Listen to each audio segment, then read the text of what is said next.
Living with my mother-in-law has been nothing short of a nightmare. She's constantly belittling me, dismissing me as a failure just because I'm a high school dropout.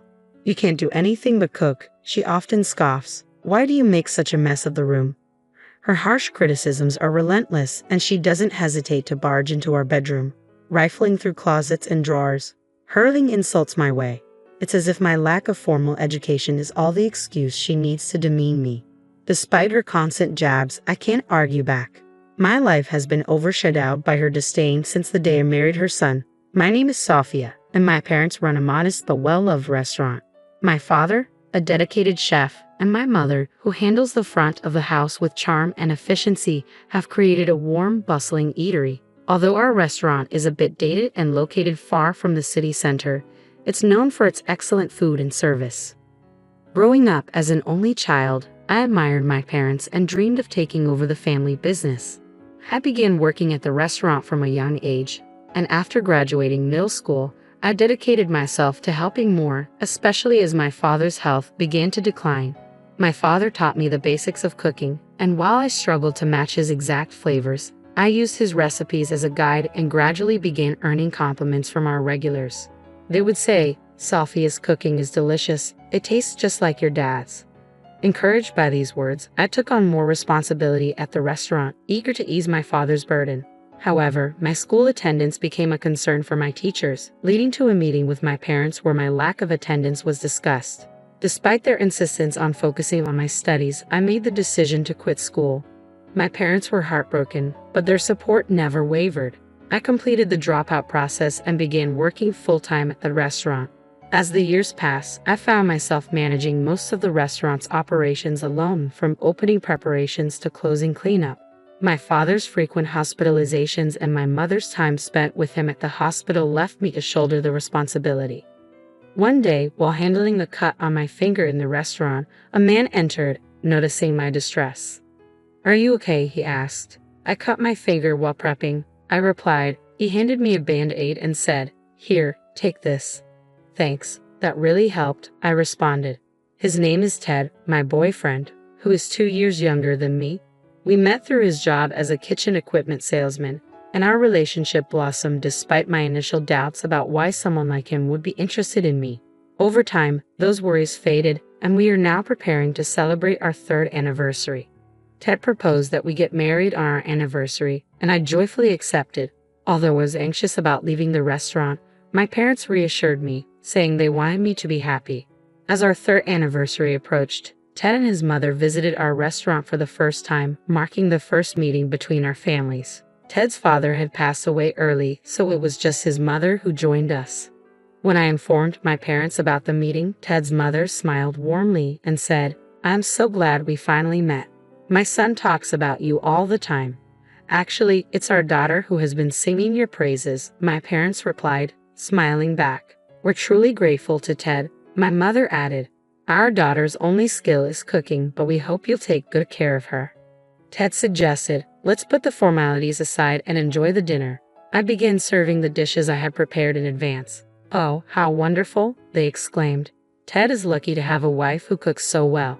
"Everything is delicious." Ted and his mother engaged in lively conversation with my parents, who were clearly pleased.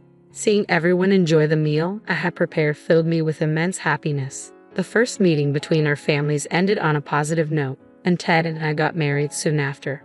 We didn't have a wedding ceremony due to Ted's busy schedule, but once we moved out of the restaurant and into our rented house, I finally felt like a true married couple. A few months into our marriage, Ted brought up a surprising suggestion. "I'm concerned about my mother living alone," he said. I was taken aback. "We have a spacious house here," I replied. Ted explained, "I was thinking of inviting my mother to live with us starting next week. Considering her age, it would be safer for her to be with us in case of emergencies." Although I hadn't anticipated this proposal and it caught me off guard, I couldn't find a reason to object. Ultimately, I agreed. When we were house hunting, Ted was adamant about choosing a detached house. I had preferred a flat or condo, but I was persuaded by his argument that a larger space would be better. I wondered if Ted had always intended for us to live with his mother, which made me feel uneasy, but I pushed those thoughts aside. Our newlywed life felt fleeting, and soon, living with my mother-in-law became our reality. Ted, busy with work, was often away during the week and mostly went out on weekends. Despite his initial concern for his mother, I felt the impact of this new living arrangement settling in.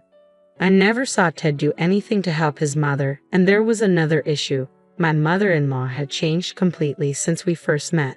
While she initially enjoyed my cooking, she now refused to touch it. "Eating food this flavorful will make me sick," she would say. "You're not feeding my son this, are you? What were you thinking?" I apologized, asking if the seasoning was too strong. "Of course it was," she retorted. "Your family's cooking might have been like this, but mine is much more refined and lightly seasoned. It's a pity my son has to eat this every day." Ted still claimed to enjoy my cooking, but his mother was persistently dissatisfied. Determined to please her, I started learning how to prepare healthier meals suitable for the elderly, using books and online resources. However, she criticized the new dishes as tasteless, poorly presented, and not nutritious enough. "Whatever you cook seems unhealthy," she would say. It wasn't just the cooking. My mother-in-law would frequently use excuses like "my back hurts" or "my legs hurt" to avoid helping with household chores. To avoid conflict, I took on the chores myself, only to be met with sarcastic comments such as, "You call this clean? It looks like a trash bin to me. And well, you did drop out of middle school, so I guess it can't be helped." This situation dragged on for 3 months, and I was at my breaking point. When I tried to discuss the issue with Ted, he dismissed my concerns, saying he was too exhausted from work.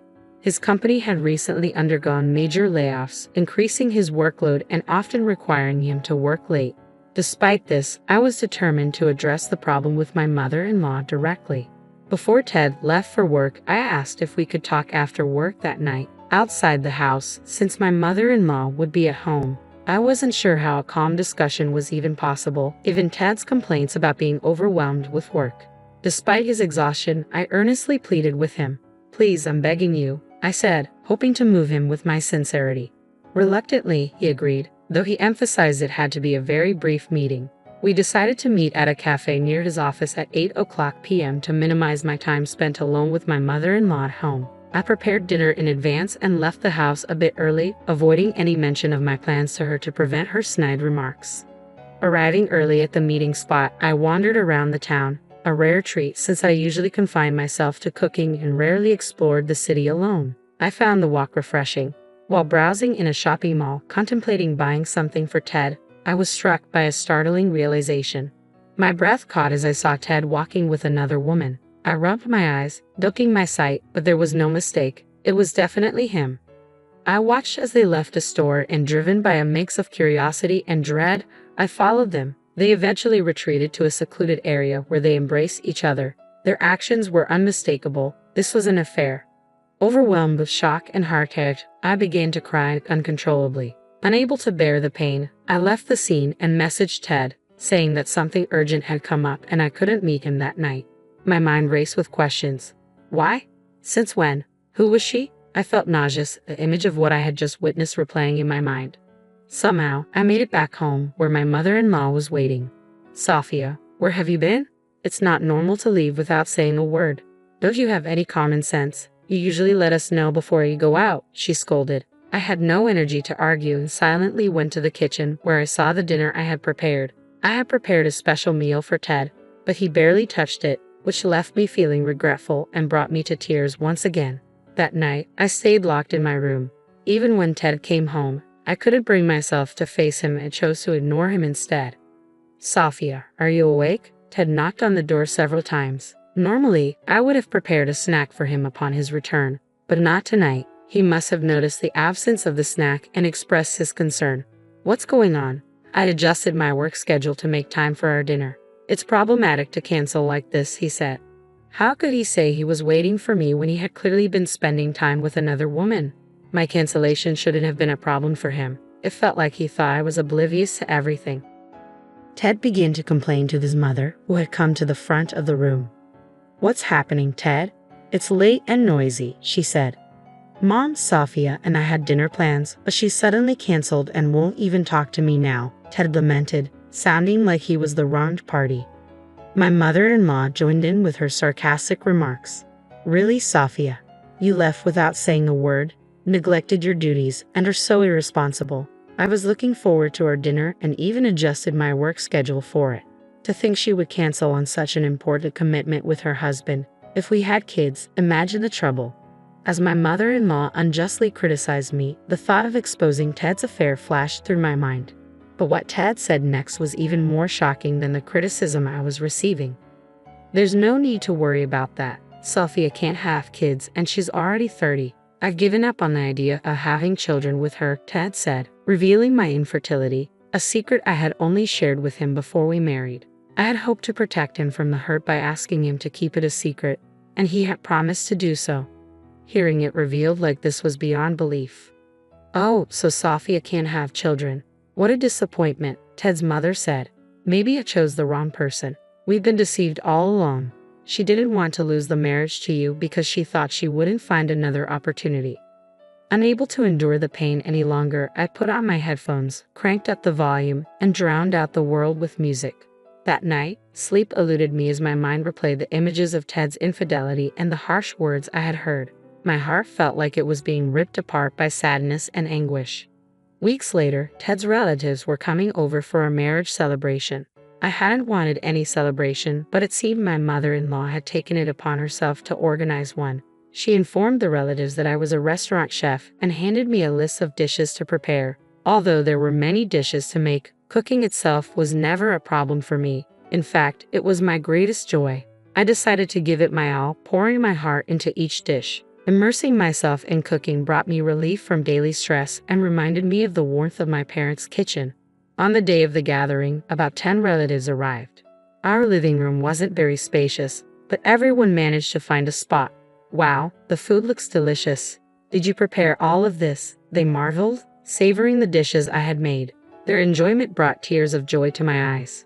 I'm so glad you enjoy my cooking. Thank you, I said, bowing in appreciation. Their heartfelt compliments made me feel appreciated, and I was overwhelmed with gratitude. Of course, it's delicious. We should be thanking you. Please make it again sometime, they responded warmly. However, just as I was basking in the praise, my mother-in-law interjected. It's not that great. The dishes are too rich and greasy for everyday use. They give me heartburn and will probably raise my blood pressure. Is she trying to kill me? The atmosphere soared immediately. Ted, engrossed in his phone, remained oblivious to the tension in the room. My mother-in-law continued her criticism. I've heard her family's restaurant is popular, but it's just in a small country town. The customers are low quality and the food is coarse. Besides, she didn't even finish high school, can't hold down a decent job, and can't have kids. She's a total disappointment as a daughter-in-law. The relatives looked on coldly. A woman close to my age whispered, I don't know how you put up with her. It's okay, this is the last time, I thought to myself, feeling a pang of sadness.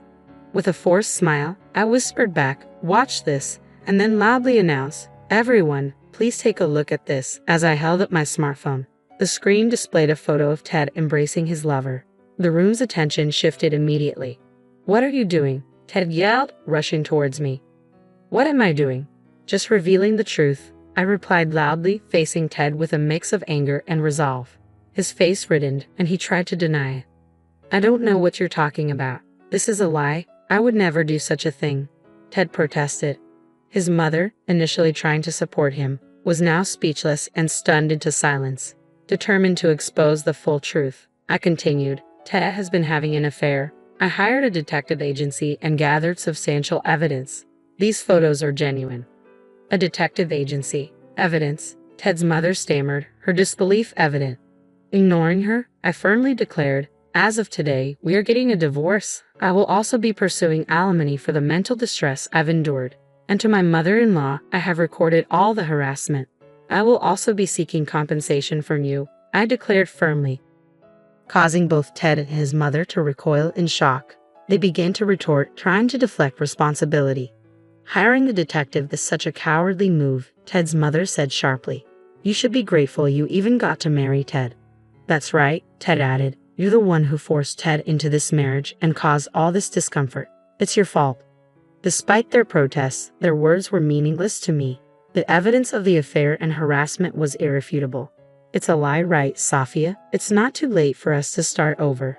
That woman in the photo was just coming on to me, and I was merely bothered by it. It's a chance to set things straight, Ted tried to justify. Ted continued to spin excuses, but I was unmoved. Even if you were really being pursued, it doesn't change the fact of the affair, I said, maintaining my composure. One of the relatives who had earlier whispered support to me spoke up. Sophie, you did well. Her encouragement was comforting, and for the first time in a while, I felt a sense of relief and clarity. Our divorce was finalized smoothly. Ted's affair became known at his company, leading to his transfer from the head office to a different branch.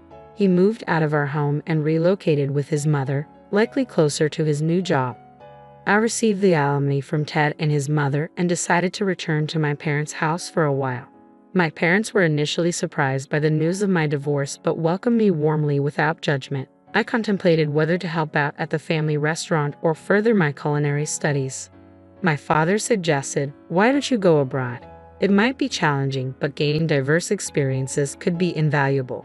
The restaurant will be here for you when you return." Taking his advice, I used the alimony to fund a culinary journey abroad. I honed my skills under renowned chefs at a 3-star restaurant and during this time met a French chef. We had a short courtship but quickly bonded over our shared passion for cooking. We married and became supportive partners in our culinary pursuits. After 5 years abroad, we returned to New York as promised. My parents had kept the restaurant thriving, and my husband began showcasing his culinary skills there as well. Our unique flavors and beautiful presentations attracted attention, making the restaurant even more vibrant and popular. Now, as we have taken over the restaurant from my parents, my husband and I live a fulfilling life together, dedicated to our craft. One day, I received a letter from my former mother-in-law. Her message was an unexpected apology. I too faced harsh criticism from my own mother-in-law regarding my cooking and housekeeping. "I found your cooking truly delightful, and I admit I was envious. I took my frustrations out on you. Now, as I try to replicate your flavors in my own cooking, I realize how special your skills were. Though I doubt I'll ever match them, I hope you might taste my cooking someday. I am genuinely sorry." Her words touched me, and I felt a softening of my feelings towards her. I hoped that, someday, we could share a meal together with smiles. For that possibility, I was determined to keep improving my culinary skills.